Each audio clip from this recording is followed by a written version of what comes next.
We have this interesting radical on the board. We have the square root of 42 plus the square root of 700 plus 2 square root of 70 plus 10 square root of 10. Okay, where do we start? So the first thing we want to look at is we want to look at something simpler. We need this identity. If we take the square root of a plus the square root of b, it out, we have a plus b plus 2 squared of ab. And the reason I do that is because what we want inside this radical, the thing that's going to help this simplify is if we can have this, if we can get a perfect square inside the outer radical. And comparing kind of looks the same, right? Because we have, this is just going to be a number. And we're really assuming integers, because if it's not integers, it's going to get too messy too quick. So we're really, for this to work, it really has to be kind of nice. So we could equate, we do have a number here, and we do have like, okay, this has a 2 in a radical. So we do have a similarity, but just squaring an expression like this, we're not gonna get 4 terms like this. But this is still gonna be useful because we can adjust it a little bit and we can say, let's look at something of this form. In order to multiply this out and look at and make it a little easier to look at, we'll kind of put parentheses so we can just do it like a binomial and look at it as like 2 terms. So then multiplying this out, we're going to have this first piece squared, but we already know what that is because we just found it right here. So we're going to have this a plus b plus 2 square root of ab. Then we're going to have, then we're going to have a c squared. Let's just square the second term. And then multiplying the inner terms, we're going to have a plus a c square root of a plus c square root of b. But then we're squaring it, so it's going to happen twice. So we'll have this.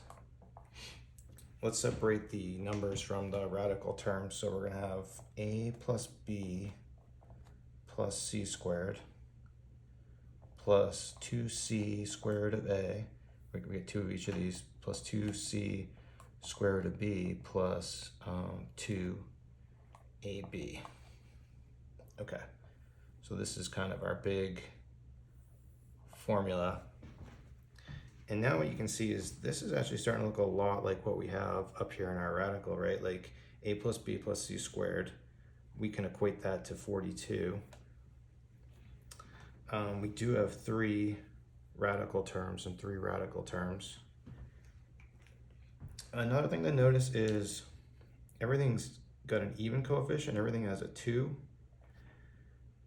Now,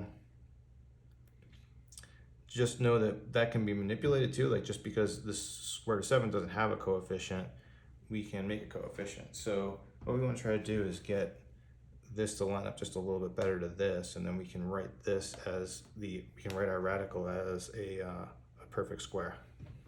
First, what I want to do is I want to look at these 3 radicals. Now, notice in our identity here that we have one radical a radical b, and then the third one has to be the product of the 2, a times b.